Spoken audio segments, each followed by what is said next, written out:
Friends, उम्मीद करती हूँ कि आप सब खैरियत से होंगे।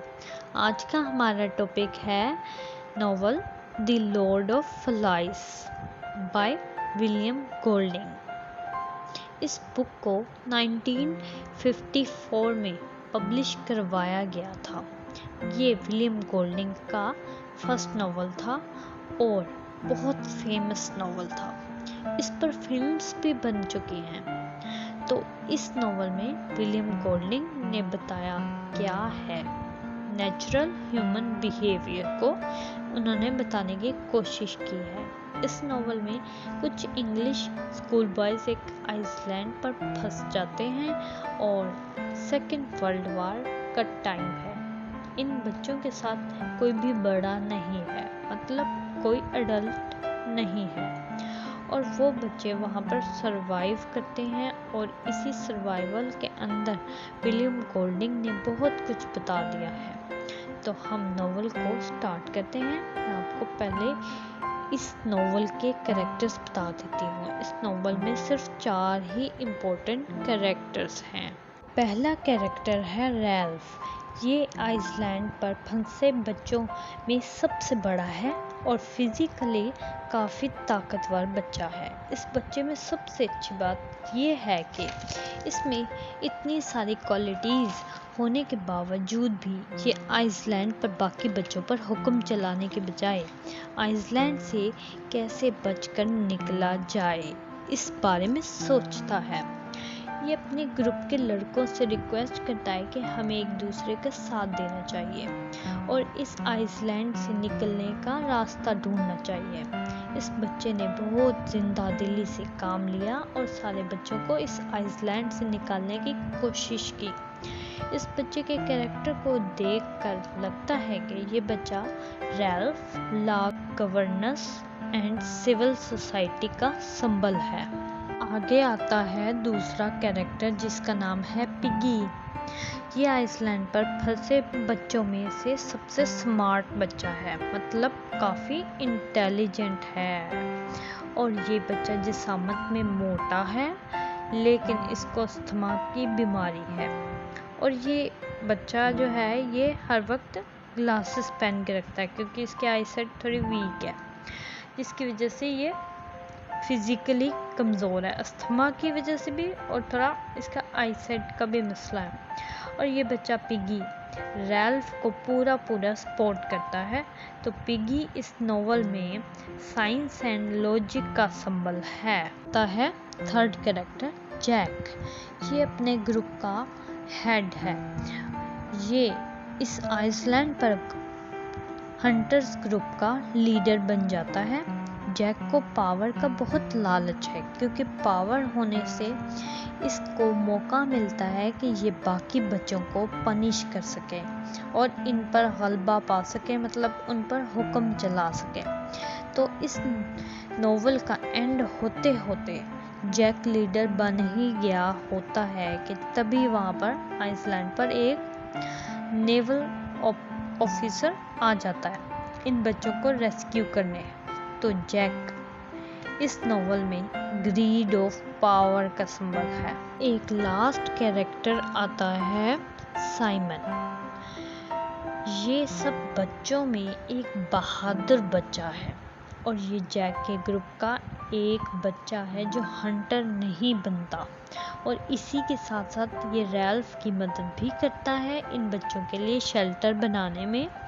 और ये सब बच्चों में एक बच्चा है जो जंगल में अकेले जाने से नहीं डरता। कुछ क्रिटिक्स ने तो साइमन को जीसस क्राइस्ट का भी सिंबल दिया, लेकिन हम साइमन को ब्रेवरी यानी बहादुरी का सिंबल मानेंगे। भी ये कहानी समझने के लिए इतने कैरेक्टर्स काफ़ी हैं। ये मैंने आपको 4 कैरेक्टर्स बताए हैं। तो हम कहानी शुरू करते हैं। Let's get started. तो इस स्टोरी का स्टार्ट होता है कुछ इंग्लिश बॉयज से जो एक वीरान जंगल में फंस गए हैं। इनके साथ कोई भी बड़ा नहीं है, मतलब कोई भी अडल्ट नहीं है, कोई बड़ा नहीं है। वर्ल्ड वॉर सेकंड का टाइम चल रहा है और इसी वजह से इन बच्चों के प्लेन पर हमला हुआ और इनका प्लेन क्रैश हो गया, जिसकी वजह से ये बच्चे यहाँ पर फंस गए। बच्चों में से 2 बच्चे, रैल्फ और पिगी, इनको एक शेल मिलता है जिससे आवाज़ पैदा होती है। आपने मे बी देखा हो, इंडियन ड्रामाज में यूज़ करते हैं। तो रैल्फ ने ये शेल बजाया, जैसे एक हॉर्न बजता है, जिसे सुनकर सारे बच्चे एक जगह इकट्ठे हो गए। अब इन बच्चों ने फैसला किया कि हम सब में से किसी एक बच्चे को सारे बच्चों की जिम्मेदारी लेनी होगी, मतलब कि लीडर बनना होगा। ये जैक पिगी का मजाक उड़ाने लगा, क्योंकि जैसा कि मैंने आपको बताया था कि ये पिगी बच्चा मोटा है, तो जैक इसका मजाक उड़ाता है। तो ये जैक को इस ग्रुप का लीडर बनने की ख्वाहिश है, लेकिन बच्चे रैल्फ को अपना लीडर सिलेक्ट करते हैं, जैक को नहीं। रैल्फ ने ग्रुप का लीडर बनने के बाद जैक को हंटर्स ग्रुप का लीडर बना दिया कि ये और इसके ग्रुप के लड़के हंटिंग करेंगे, और इसके साथ इन्होंने कुछ रूल्स बना दिए। किसी को भी अपनी बात बोलनी है तो इसके पास ये शेल होना ज़रूरी है। इन बच्चों में से एक बच्चे ने कहा कि मैंने इस जंगल में एक बीस्ट देखा है। तो रैल्फ ने कहा कि तुम्हें ज़रूर कोई गलत फहमी हुई होगी, ऐसा कुछ नहीं है।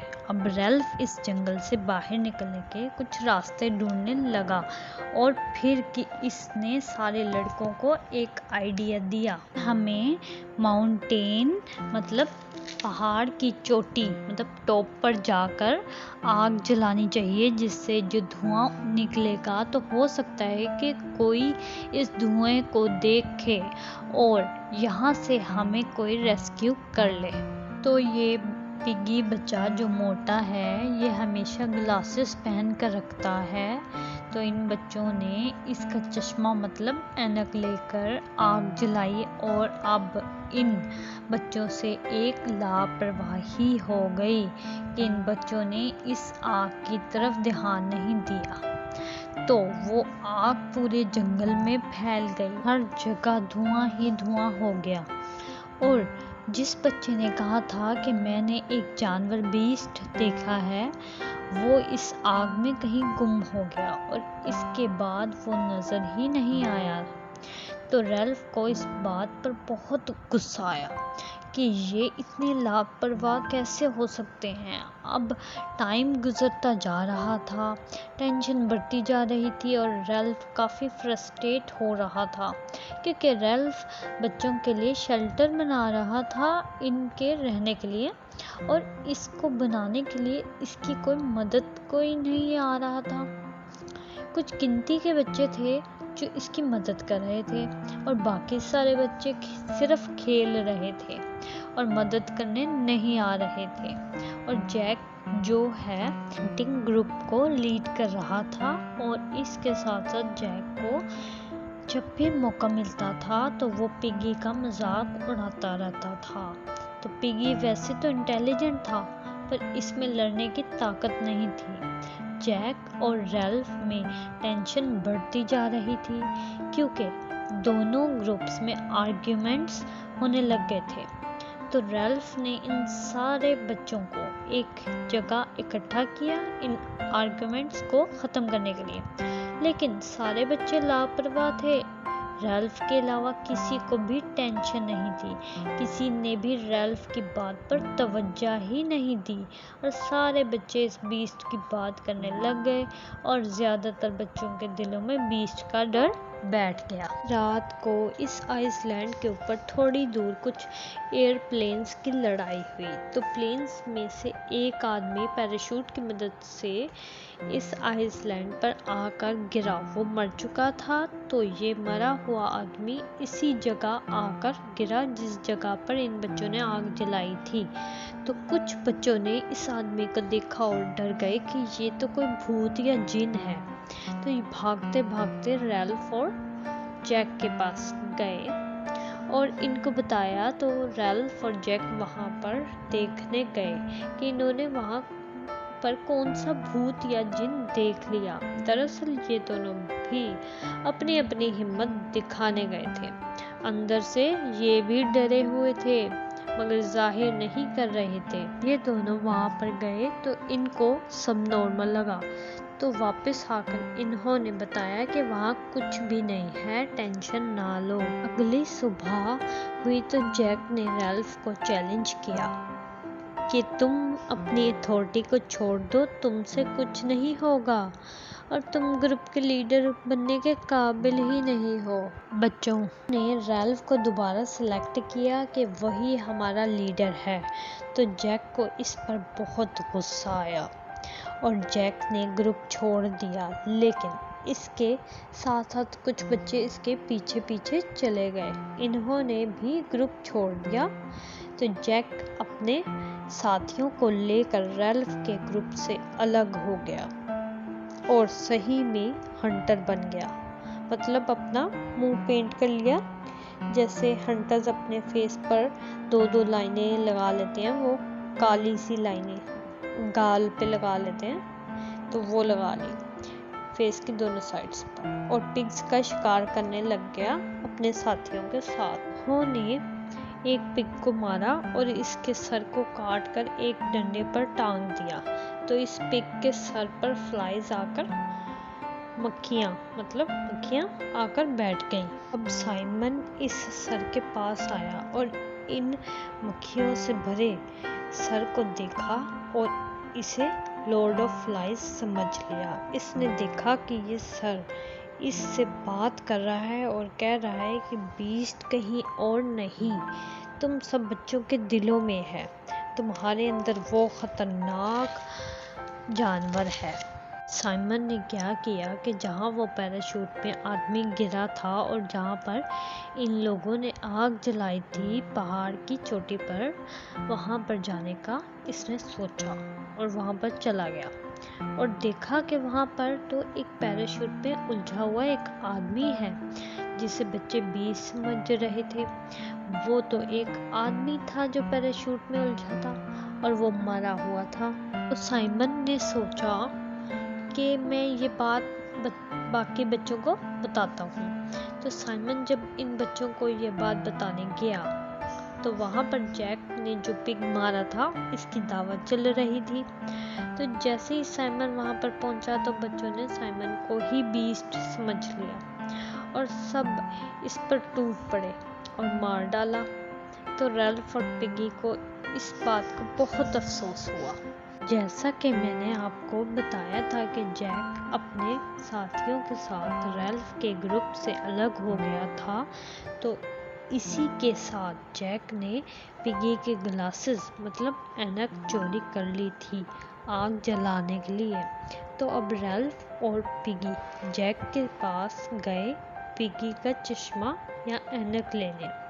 तो इन लड़कों ने इन दोनों को पकड़ लिया और जैक के ग्रुप का एक बच्चा जिसका नाम रोजर था, इसने पहाड़ से पत्थर लुढ़का दिया जिससे पिगी मर गया और इसके साथ साथ वो शेल भी टूट गया जो इनके पास था। तो अब रैल्फ को लगा कि ये तो अब मुझे भी नहीं छोड़ेंगे, ये मुझे भी मार देंगे। तो इसने अपनी जान बचाने की कोशिश की और अपने आप को झाड़ियों में छुपा लिया।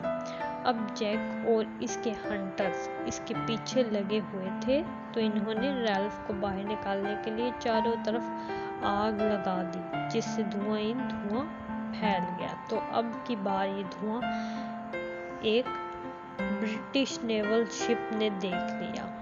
जहाज में से एक नेवी का ऑफिसर उतरा और समुद्र किनारे आ खड़ा हुआ। तो अब रैल्फ इन लड़कों से बचता बचाता इस ऑफिसर के पास आया।